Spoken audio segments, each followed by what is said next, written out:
Welcome to the Georgetown Norfink Auditorium stage. So we'd like to begin by asking each of you to introduce yourselves and the brands that you founded. I'm Katie Kaps, co-founder, co-CEO of a wellness tech brand called HigherDOSE. Hi everyone, my name is Eva Alexandridis. I'm the co-founder of 111 Skin. It's a global skincare brand which sells high performance products, and I have been told we sell one product every 25 seconds. We're neither a monopoly nor a viral brand, by the way. Thank you so much for being here. The beauty industry has recently been under fire for their lack of action in sustainability.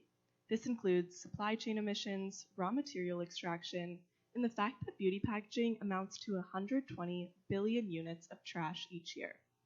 How have your brands responded to these criticisms, and how are these goals balanced with economic returns? I'm happy to take this. I can tell that I'm in a very serious institution because normally when it comes to sustainability, people are only concerned with packaging. However, sourcing ingredients and how the ingredients travel and the whole supply chain is super crucial, and you have to look at this as a 360 approach. For us at 101 Skin, as we are growing, we're understanding all the challenges. It's a very long-term game. The problems are that you don't always know the rules and the regulations. A good example is when I started my company more than 15 years ago, I considered glass to be the most abundant and endlessly recyclable packaging.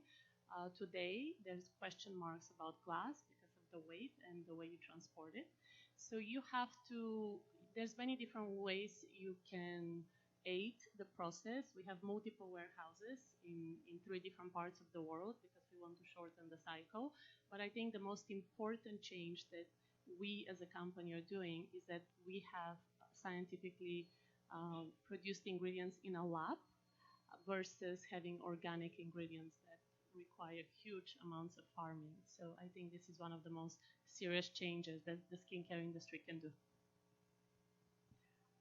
So our products, by and large, you use multiple times. We're known for our infrared sauna blankets, infrared PEMF mats, and red light face masks. And I think what makes our products eco-friendly is you buy them once and you use them like 1,000 times. So maybe that's a takeaway for anyone else considering, a beauty or wellness product. Make it something that you can use over and over. And then in terms of our consumables and accessories, we always try and source eco-friendly packaging, and even like our sauna blanket carrying bag we made from recycled plastics.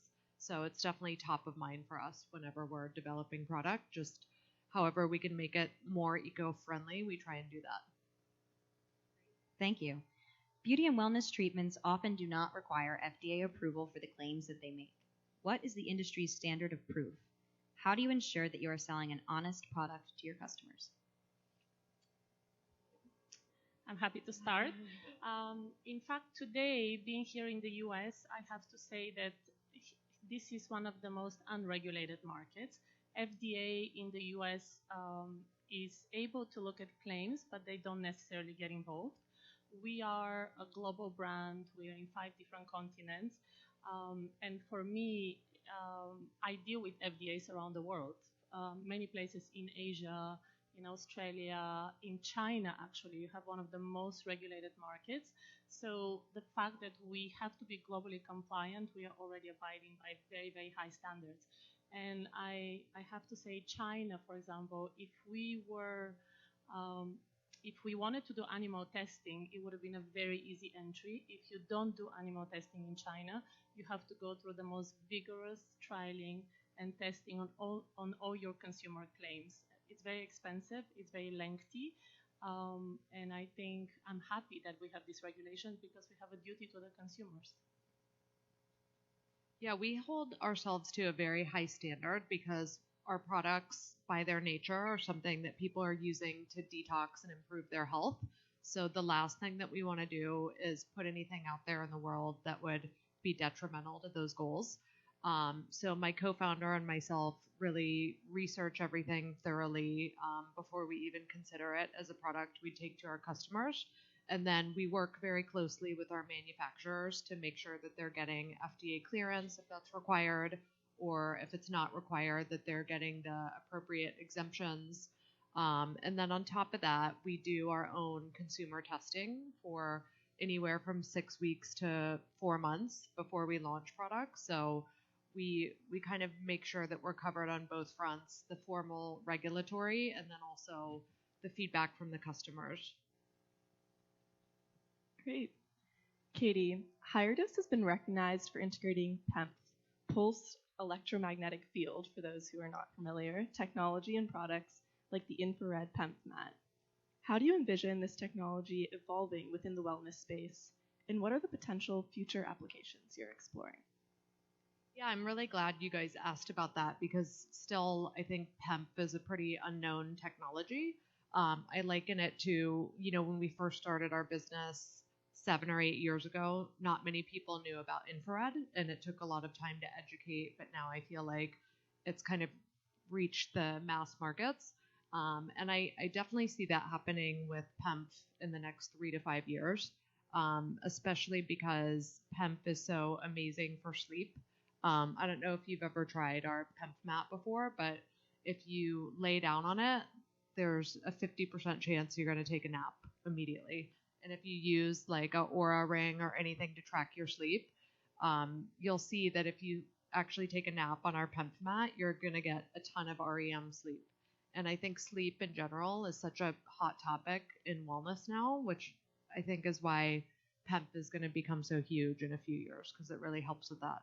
It's also amazing for recovery, for like injuries, because what it is doing is essentially lowering inflammation. I think in terms of additional applications we're thinking of, we're really just trying to think of how to make it more portable and accessible and something that you can take on the go. Because a lot of times if you're traveling, your sleep gets messed up. So PEMF would be really great for travel. So that's how we're thinking about it, as well as actually we're considering like a pet line PEMF for your pets, because also if you have an animal and you have a PEMF mat around, they're going to make a beeline to it right away. I need it because I haven't slept in 24 hours coming from London. Me either. So I'll get one shipped to Georgetown. Maybe we should all take a PEMF mat break after this panel. I think so. Okay. Yeah. Eva, 111 Skin is a cult favorite among celebrities. How has celebrity endorsement helped fuel your company's growth? How did your products reach stars such as Kim Kardashian, Victoria Beckham, and Margot Robbie? I love this question because we never actively wanted to reach to celebrities. Neither we could afford to have any paid endorsements by them. It all started super organic, and it's through the work of makeup artists. Makeup artists are super dependent on having beautiful skin. If skin is their canvas, and the makeup just only sits on top of a healthy skin. So we were super fortunate to have huge popularity with some of the best makeup artists in the world, and they have been gifting or applying the products to some of the stars that they have been working with. So for us, it was kind of a natural progression, but I think this speaks of the quality of the products. If you don't have quality products, it's very hard for celebrities to use it because they're dependent. Us, we're not dependent on always looking our best because this is not my main job.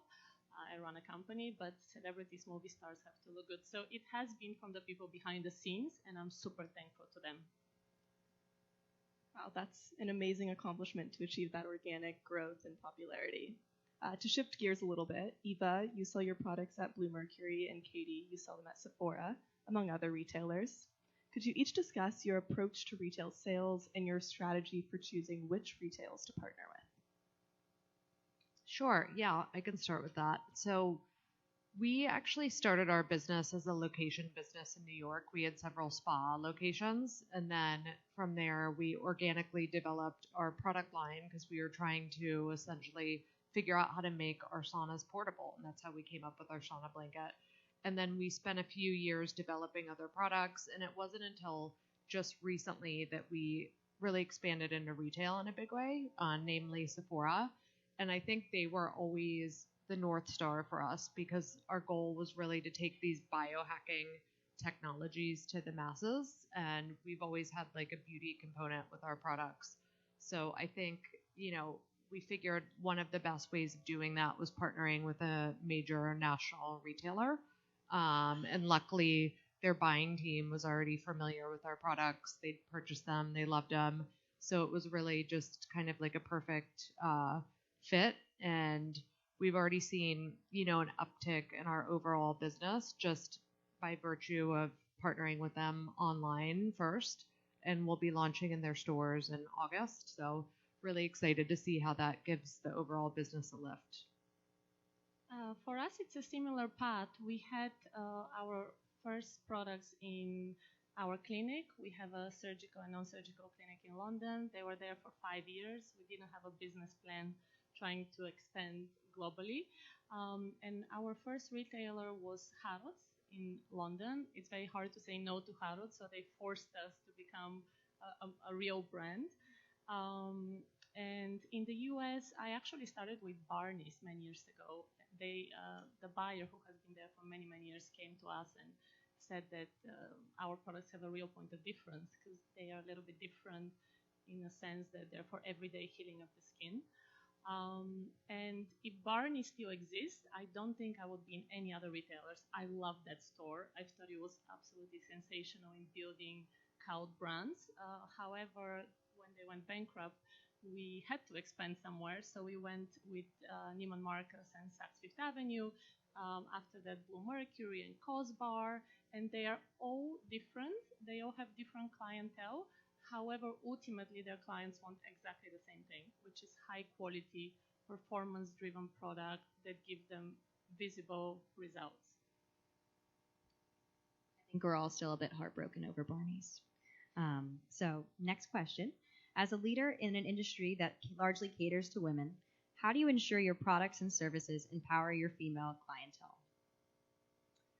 Yeah, I mean, we have never, and I think this is kind of alluding to not making women feel objectified or like the only thing that matters is their looks. And that's never how we approached our branding or our business. I mean, the DOSE in our name stands for dopamine, oxytocin, serotonin, and endorphins, which are your 4 main happy chemicals. And our tagline is get high naturally. So the point of our brand was always to, give you wellness technologies that would kind of induce a state of euphoria or feeling naturally high. And then it was kind of like, oh, by the way, this is also going to make you look great because it's going to make you really healthy and vibrant and full of vitality.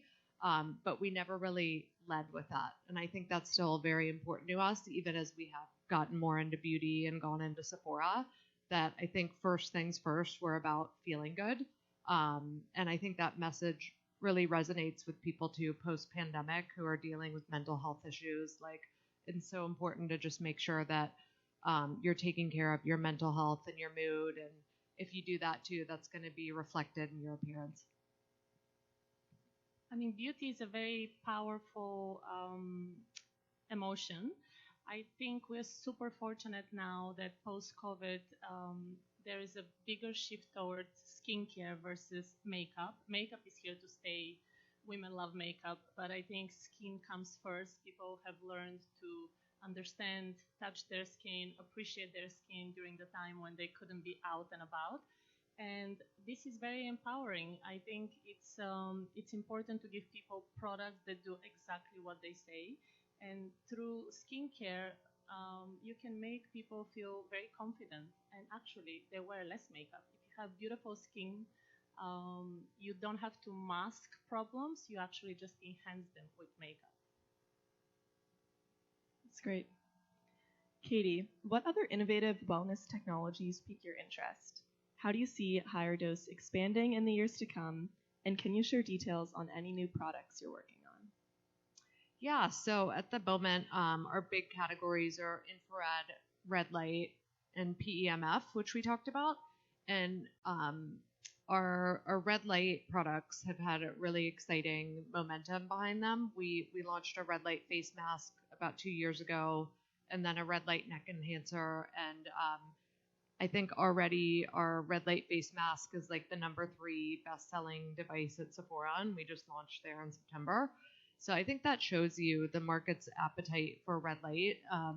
For those who don't know what it is, it's basically like technology that boosts the way that your cells function. So whatever cell in your body is exposed to a red light, it's going to work better. So if that's your skin, then it's going to help your skin build more collagen. But it also has applications for pain and recovery, like if you use it on your muscles, and it's even great for hair growth. So this year we're going to be launching a red light cap, which I'm really excited about because I think we'll reach more men, but also women going through menopause have hair thinning issues. So I think that's going to help them a lot. So yeah, watch out for more red light products from us for sure. I'm looking forward to it. Not that you guys need it. You're like 12. I also believe in red light. We also have, in addition to 101 Skin, we have our cryo and LED centers within HigherDOSE and Harvey Nichols in London. So this is definitely the future when it comes to technology. As far as skincare, definitely science is back on. There was a time maybe 10 years ago. It's only my children can call me. My phone is always on silent. So it's definitely a shift towards science. It's very much ingredients that are working, scientific technology. If you look at our latest launch, which is happening right now, we're launching microneedling patches. This is a very, very advanced technology that actually makes products penetrate deeper than the superficial layer of the skin. So I think skincare would be super advanced, but it's driven by results. And watch this space, LED and microneedling patches. Maybe that's the future. Could be a collab coming.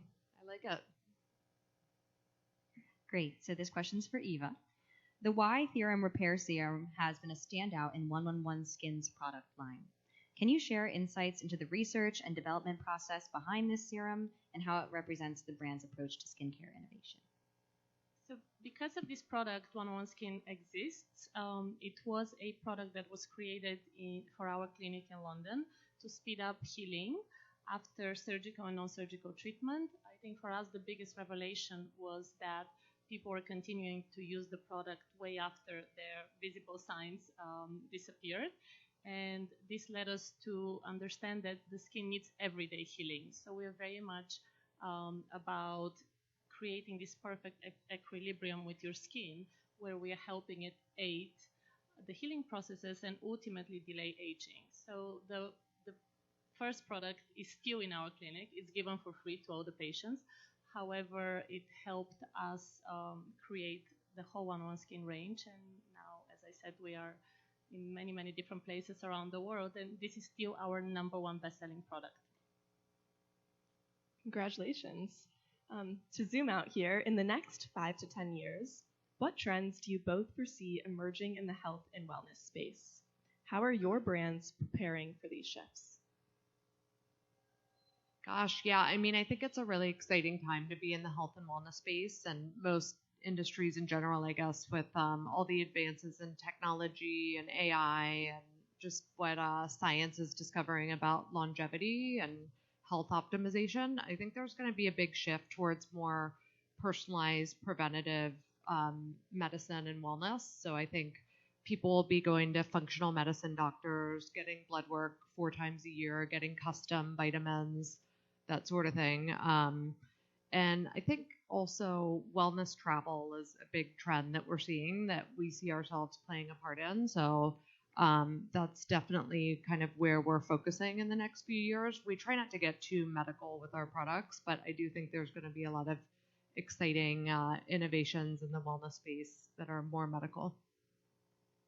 I also believe that science is firmly taking place in the industry, and we see it very much in our spa business. We are in 95 beautiful 5-star properties around the world, from Four Seasons to we have a collaboration with Amman, Mandarin Orientals, very beautiful, beautiful hotels, and all of them want to work with us for the next chapter, which is a more scientific space where people can go and experience facials that are not just therapeutic, but they're very results driven. So I think the future is really merging science and technology into beautiful experiential treatments.